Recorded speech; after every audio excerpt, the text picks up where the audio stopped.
मध्य प्रदेश में नए चुनावी महाभारत का शंखनाद हो गया है। लोकसभा चुनाव के लिए पहले चरण की नामांकन प्रक्रिया शुरू हो गई है और इसके साथ ही सीएम डॉक्टर मोहन यादव ने चुनावी कमान अपने हाथ में ले ली है। सीएम ने सीधी में बीजेपी प्रत्याशी डॉक्टर राजेश मिश्र का नामांकन दाखिल कराया और चुनावी सभा को संबोधित करते हुए मोदी सरकार के काम गिनाए तो कांग्रेस समेत इंडी गठबंधन को निशाने पर लिया। इसके बाद डिंडौरी में भी उन्होंने चुनावी सभा को संबोधित किया, जिसमें उनका फोकस आदिवासियों पर रहा।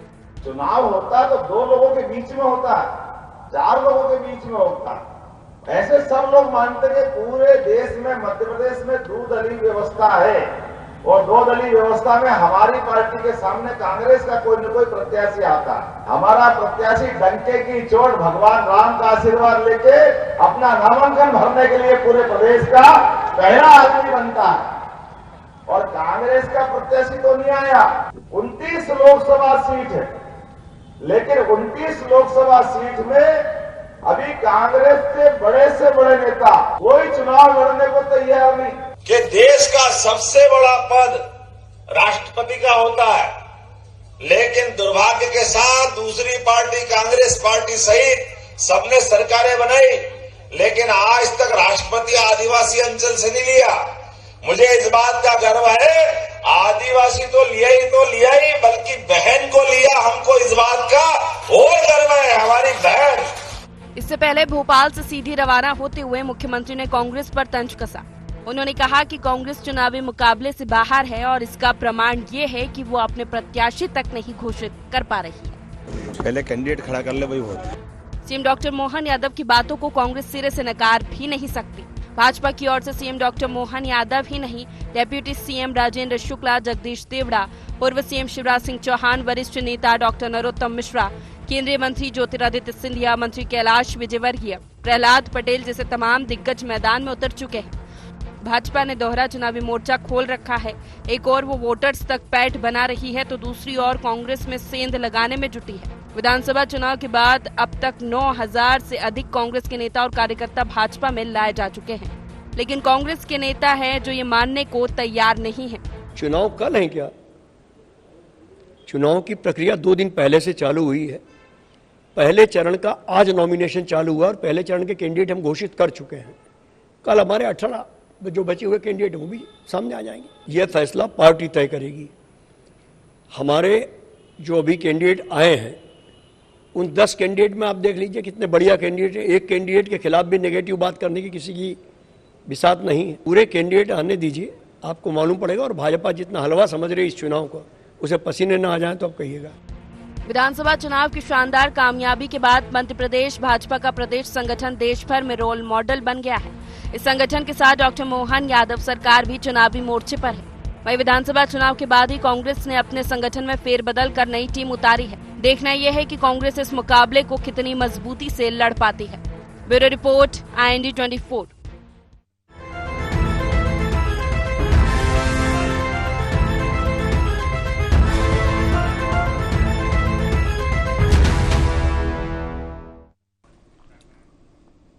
नमस्कार, IND एजेंडा मोहन का मोर्चा में आपका स्वागत है। मैं हूं आपके साथ नवीन पुरोहित।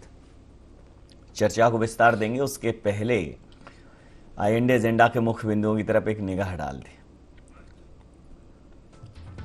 लोकसभा चुनाव के पहले चरण में क्यों पिछड़ी कांग्रेस, कब खोलेगी मोर्चा?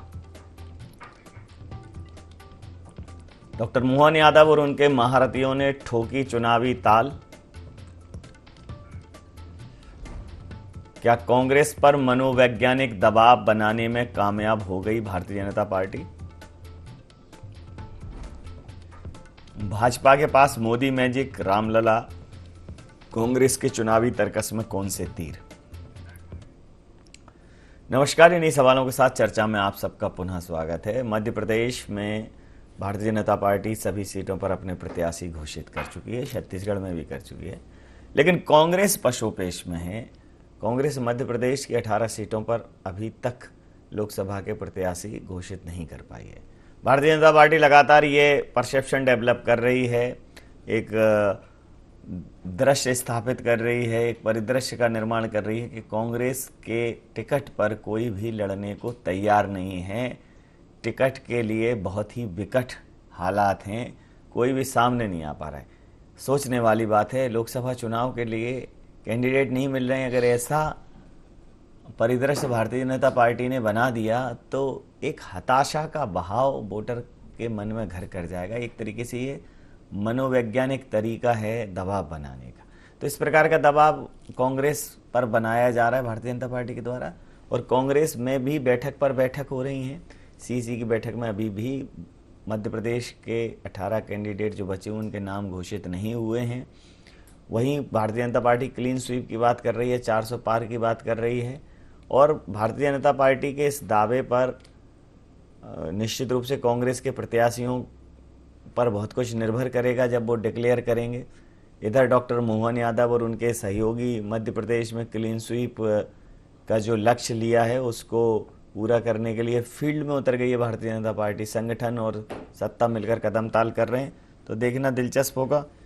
इसी मुद्दे पर करेंगे चर्चा। हमारे साथ चर्चा में शामिल हैं धर्मेंद्र पेगबार जी, वरिष्ठ पत्रकार हमारे साथ हैं। शिवम शुक्ला, मीडिया वार्ताकार मध्य प्रदेश भारतीय जनता पार्टी से हमारे साथ हैं। अमित शर्मा जी, महासचिव मध्य प्रदेश कांग्रेस से हमारे साथ हैं। आप समस्त महानुभावों का बहुत बहुत स्वागत है। और सीधा सवाल,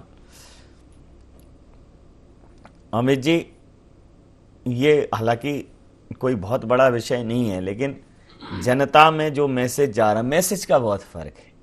आपने राम मंदिर भले ही निमंत्रण आपने ठुकराया तो आपने कहा हम भारतीय जनता पार्टी के इस कार्यक्रम में नहीं जाएंगे, लेकिन भारतीय जनता पार्टी कहीं ना कहीं साइलेंट हो गया। अब वो ऐसा हुआ कि आप राम मंदिर के निमंत्रण में नहीं जाएंगे, मैसेज यही गया है।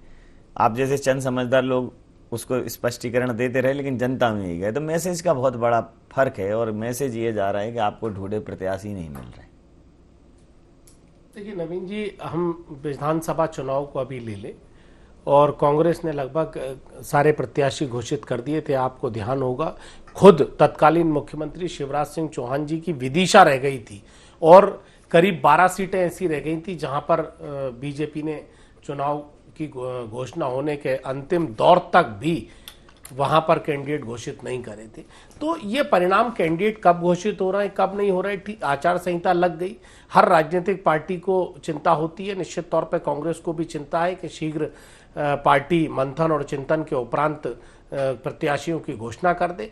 पहले चरण के जहां पर हैं वहां अधिकतर पार्टी 10 सीटों की घोषणा कर चुकी है, और मैं समझता हूं कि आज देर रात तक आनी थी, लेकिन चूंकि कल बैठक टल गई है और आज राजस्थान और तमाम प्रदेशों की CWC की बैठक थी कांग्रेस के केंद्रीय नेतृत्व में, और कल संभवतः बैठक होगी, और बैठक के उपरांत देर रात तक आपको मध्य प्रदेश की बची हुई 18 सीटों पर आपको हमारे योद्धा दिखाई देंगे। और खासकर विनम्रता से एक बात और नवीन जी कहना चाहता हूं, कौन लड़ेगा, हाथ का पंजा चुनाव लड़ने जा रहा है।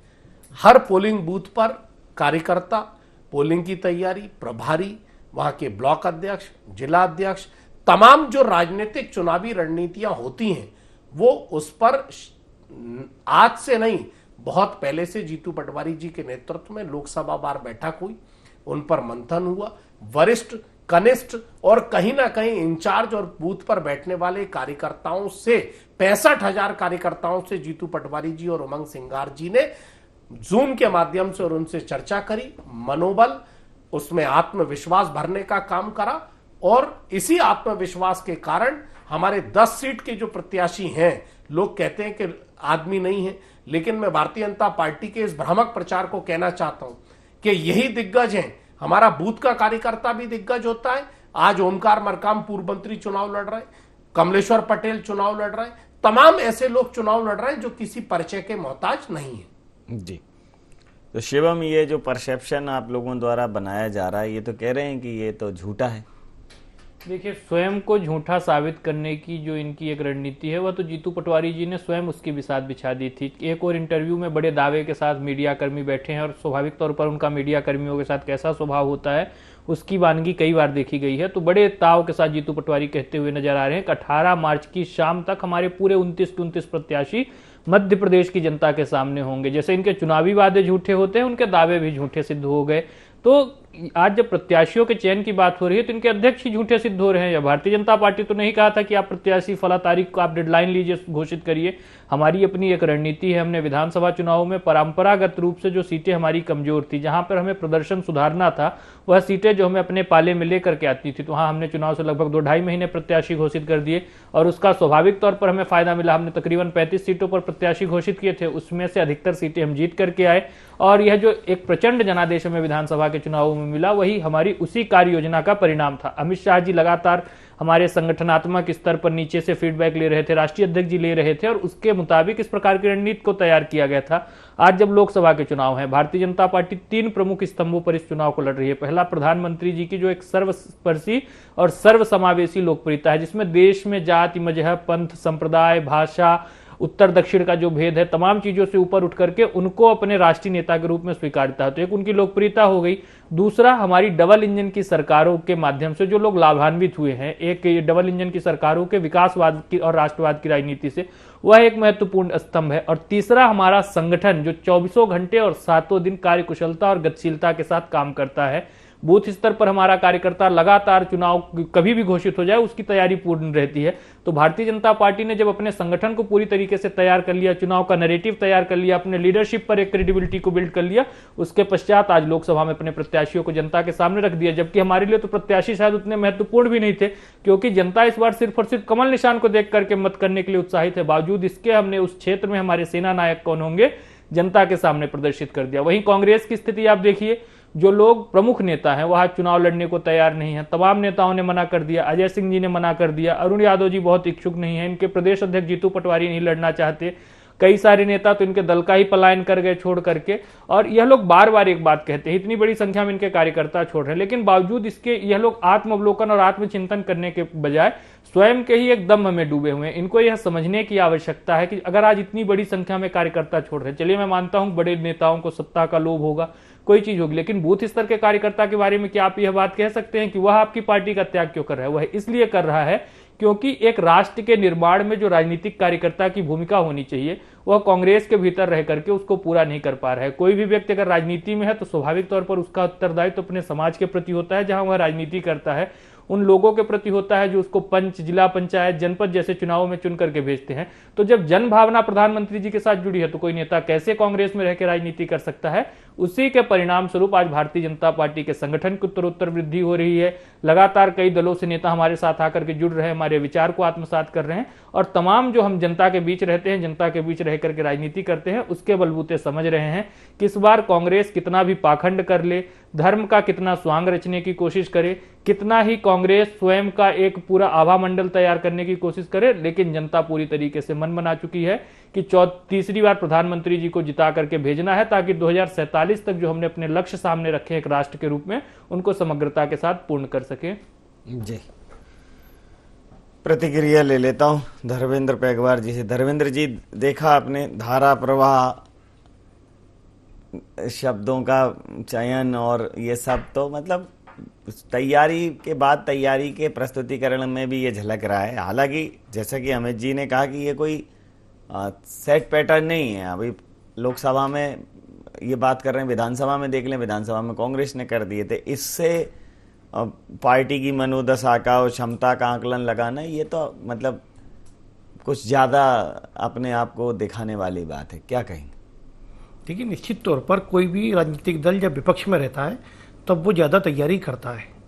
पिछले 10 सालों से कांग्रेस विपक्ष में है, तो आम जनता को या पत्रकारों को या सभी लोगों को ये उम्मीद थी कि कांग्रेस जिस तरीके से मोदी सरकार के खिलाफ सड़कों पर आने की बात कर रही है, जिस तरह के बयान आ रहे हैं, राहुल गांधी जी यात्राएं कर रहे हैं, तो कांग्रेस की कुछ जमीन पर इस तरह की तैयारी होगी कि कांग्रेस समय से पहले अपने उम्मीदवार उतारेगी।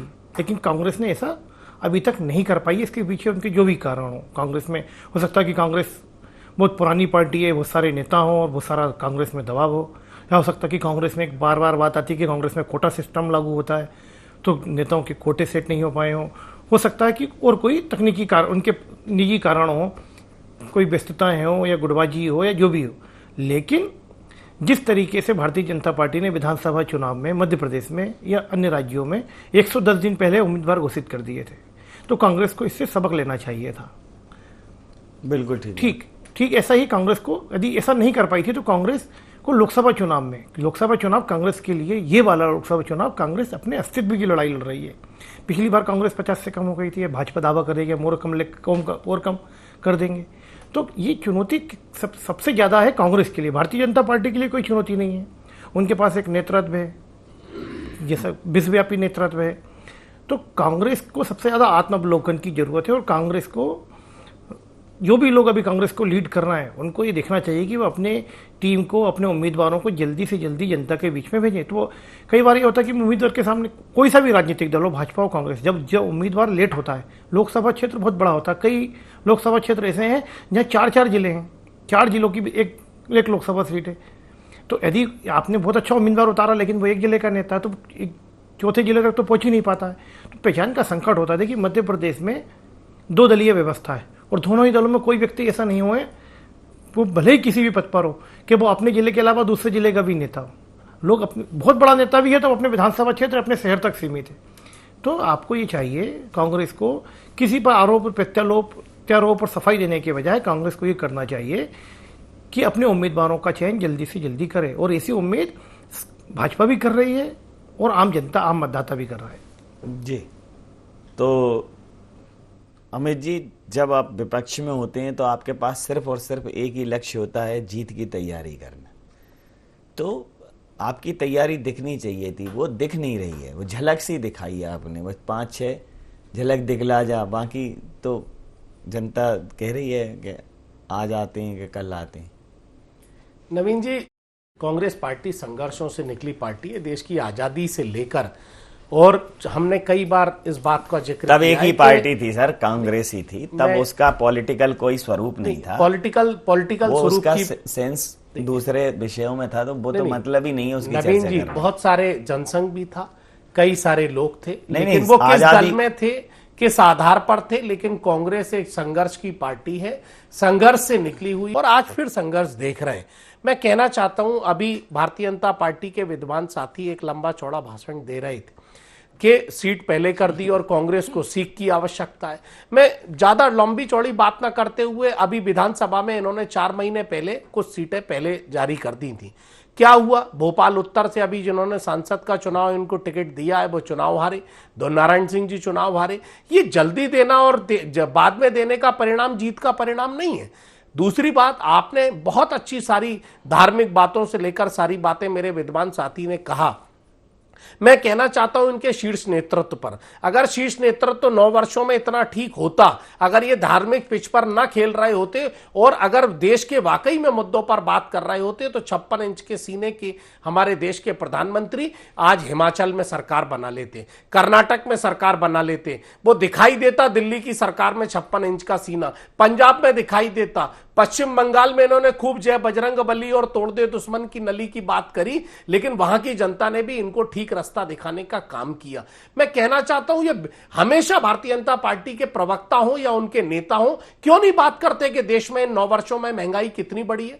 क्यों नहीं बात करते कि बेरोजगारी मध्य प्रदेश में 1.5 करोड़ से देश में 20 करोड़ लोग बेरोजगार है? क्यों नहीं बात करते कि बढ़ते हुए महिलाओं पर अत्याचार है? या आधी आबादी की तो बात करते हैं, लेकिन क्यों नहीं बात करते उस हाथरस की, उस महिला की? क्यों नहीं बात करते मणिपुर की नग्न अवस्था में घूमती हुई उस महिला की? कहां गई वो शक्ति जब इन महिलाओं पर अत्याचार हो रहा था? प्रधानमंत्री उस शक्ति का उपयोग कर उन गुंडों को, उन भारतीय जनता पार्टी के नेता जो कम से कम अत्याचार कर रहे थे महिलाओं पर, कहां गई थी वो शक्ति? लेकिन आज चुनावी पिच पर है, गेंद उनको शक्ति, मां शक्ति दिखाई दे रही है। क्या उन बहनों में शक्ति नहीं थी? क्या वो मां के रूप में शक्ति नहीं थी? मैं कहना चाहता हूं, वहां मध्य प्रदेश की मोहन यादव पिच पर है।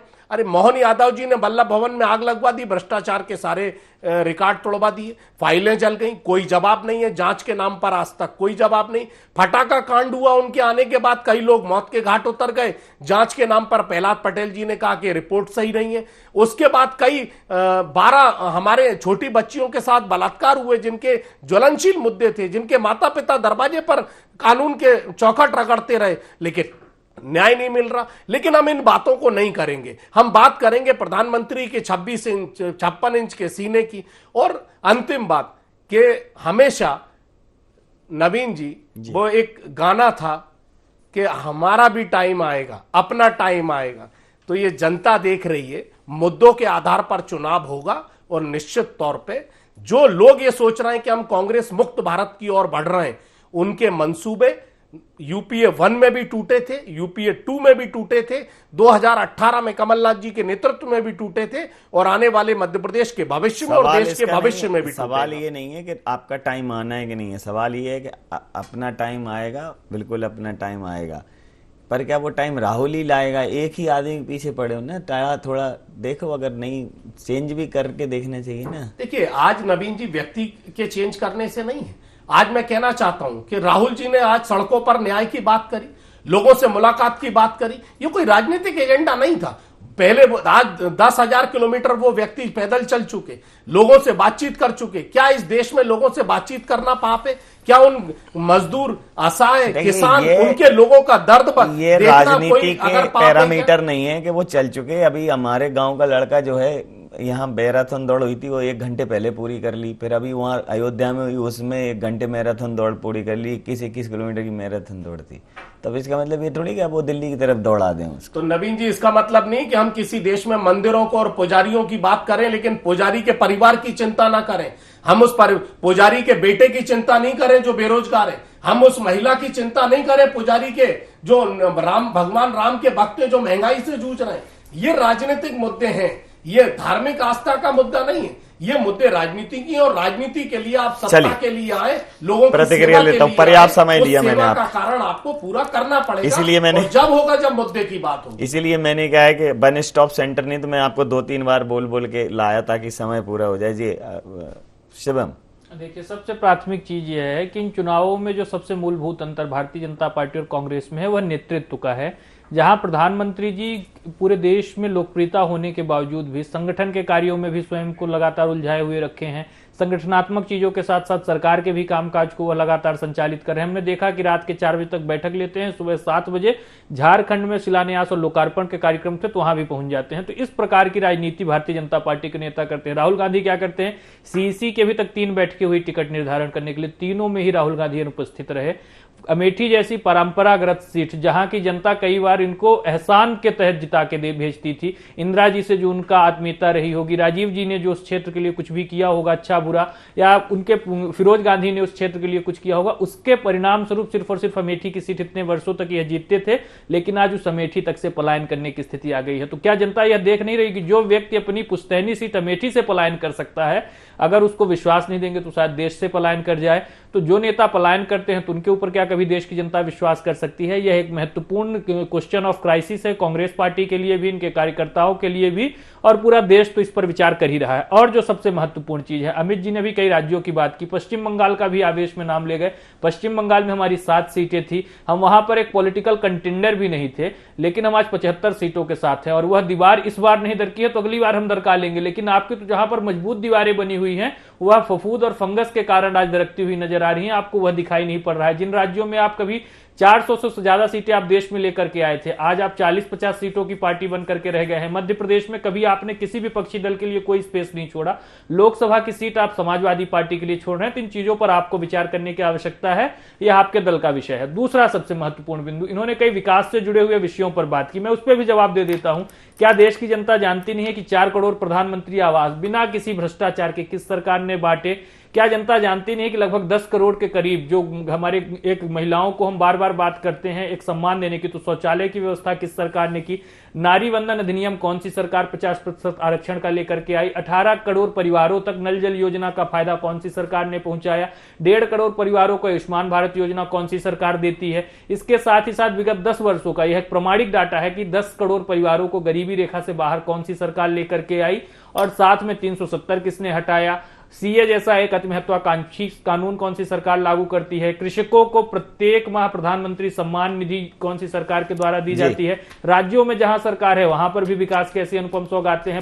25 से ज्यादा एम्स खोले गए हैं, 5 लाख किलोमीटर सड़कों का निर्माण किया गया है, 25 से ज्यादा हमारे देश में नए हवाई अड्डे बने हैं, रेलवे स्टेशनों का आधुनिकीकरण हुआ है। अभी आमिर खान, जो कभी इनको इस देश में रहने में डर लगता था, उनकी धर्मपत्नी एक इंटरव्यू में बोलते हुए पाई गई हैं कि हम रेलवे स्टेशन एक ढूंढ रहे थे जो पुरातन टाइप का लगे, जो पुराना रेलवे स्टेशन लगे, लेकिन हमें देश में कोई ऐसा रेलवे स्टेशन नहीं मिला जिसको हम 50-60 के दशक का बता सके। 10 साल पहले की तस्वीर कुछ और थी, जब हम सत्ता में आए थे तो उनको इस देश में डर लगता था, यहां पर उनको इंटॉलरेंस नजर आती थी। लेकिन आज पूरी दुनिया मान रही है कि भारत ने विकास और विरासत को एकजुटता के सूत्र में पिरोते हुए विकास की चर्चा समाप्त करूंगा।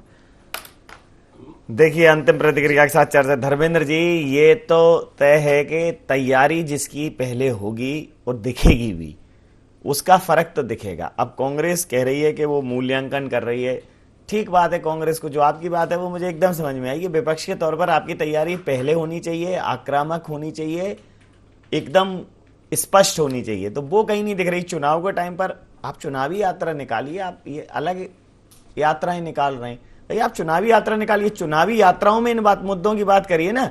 जब आप चुनावी यात्राओं में जनता से इन मुद्दों पर वोट मांगिए, न्याय यात्रा के नाम पर वोट मांगिए। अब आप वोट से उन्हें कनेक्ट ही नहीं करना चाहते, आप ऐसे बाईपास चले जाते हो, टहलते टहलते। पब्लिक भी बाईपास चली जाती है, बूथ पे जाती है, वोट किसी और को दे आती। देखिए, कहावत है पहले मारे जो मीर। भारतीय जनता पार्टी और कांग्रेस में अभी यही अंतर है, और मुझे लगता है कि कांग्रेस को, फिर से मैं इस बात को रिपीट कर रहा हूं कि कांग्रेस को आत्ममंथन की, आत्मावलोकन की सबसे ज़्यादा ज़रूरत है। मार मार के मुसलमान बनाने वाली भी एक कहावत है। तो राहुल गांधी जी में यदि आपको वो परिपक्वता या वो नेतृत्व की क्षमता नहीं दिख रही है, तो कांग्रेस, आप बार बार बोल रहे हैं कि कांग्रेस बहुत पुरानी पार्टी है, सदियों पुरानी पार्टी है, कांग्रेस ने आज़ादी का आंदोलन चलाया, तो उस कांग्रेस में आप ऐसा नेतृत्व लाइए जो पूरे देश को समझे। राहुल गांधी जी कई बार आटा को लीटर में बदल देते हैं, ये लोग लाइव देखते हैं। तो इससे हो सकता है कि भारतीय जनता पार्टी में बहुत खामियां हो, केंद्र सरकार ने काम नहीं किया हो, लोग भाजपा से नाराज हो, लेकिन आप वो उदाहरण तो पेश करिए। आपका अब कल होगी बैठक सीएसी। हाँ, आपको मैदान में आने के लिए तैयार दिखना चाहिए। आप तैयार नहीं दिख रहे हैं, आप मैदान में हतोत्साहित दिख रहे हैं। भारतीय के विपक्ष का जो आपका विरोधी दल है वो बहुत परिपक्व है, उसकी बहुत अच्छी ट्रेनिंग है, जैसे कि हमारे शिवम शुक्ला जी बोल रहे थे। आप देखिए, ये पूरा खेल ट्रेनिंग का है। उन्होंने स्थापित कर दिया पिछले 10 सालों में कि राहुल गांधी जी की क्षमताएं क्या है। उन्होंने हो सकता है साजिश के तहत किया हो, लेकिन उन्होंने स्थापित कर दिया। आप क्यों नहीं कर पाए? आप भी राजनीति कर रहे हैं, आप उनसे ज्यादा समय से राजनीति कर रहे हैं, लेकिन उनकी राजनीतिक परिपक्वता, राजनीतिक क्षमताएं, राजनीतिक सोच को आप समझ ही नहीं पा रहे हैं। आपको भी यदि मैदान में लड़ना है तो आपको बेसी तैयारी के साथ आना पड़ेगा, बिल्कुल सही, जो कि कांग्रेस नहीं आ रही है। मैं समझता हूं कि लाल कृष्ण आडवाणी देश के प्रधानमंत्री नहीं बने तो इसका मतलब है कि क्या विफल रहे। मुरली मनोहर जोशी को साइडलाइन कर दिया, उमा भारती को साइडलाइन कर दिया, रघुनंदन शर्मा जी को साइडलाइन कर दिया, प्रज्ञा ठाकुर को हटा दिया, तो इसका मतलब ये विफलता है। मैं विफलता इससे चलने और संघर्ष करने से एक अलग है। संघर्ष प्रतिकूल देता है। और आज मेरे शिवम साथी ने ये नहीं बताया कि 60 रुपए किलो दाल थी, 260 रुपए किलो हो गई है। आज पेट्रोल क्या था, डीजल क्या था, क्या भाव हो गया। तो इन मुद्दों पर आधारित चुनाव लड़ना पड़ेगा। 3 पैसे 5 पैसे में आता था, 48% डीएवी मिल रहा है। बहुत सारी वो 70 और 9 का है नवीन, समझ गए। वो 70 साल थे, 9 वर्ष का समझ गया। 9 वर्ष में मेरा कहना, अगर आप ऐसा मानते हैं कि हारने से कोई फर्क नहीं पड़ता, तो मेरी बहुत शुभकामनाएं, खूब हारो। नहीं, बात हार और जीत की नहीं है, बात न्याय की है। हर बात पर गलत बात पर आवाज उठाने की है। मेरा कहना है अगर वो प्रधानमंत्री नहीं बनने का उन्हें कोई मलाल नहीं है तो भगवान उन्हें न बनाए प्रधानमंत्री, उसमें भी कोई समस्या नहीं है। लेकिन अब चूंकि समय सीमा के अंतिम चरण में, इसलिए ये समस्या है, तो चर्चा तो हमें समाप्त करनी पड़ेगी। आप समस्त महानुभावों का बहुत बहुत धन्यवाद, बहुत बहुत आभार। तो जिस प्रकार से भारतीय जनता पार्टी समर में उतरी है, लोकसभा 400 पार का लक्ष्य रखा है, और अब की बार मोदी सरकार 400 पार ये नारा बुलंद कर रही है। हालांकि लक्ष्य बड़ा है, अगर इस लक्ष्य के सामने कांग्रेस डटकर खड़ी हो जाए तो भारतीय जनता पार्टी को नाक को चने चबाने के लिए मजबूर कर सकती है। लेकिन भारतीय जनता पार्टी के सामने कांग्रेस इस समय एक दार्शनिक स्थिति में है।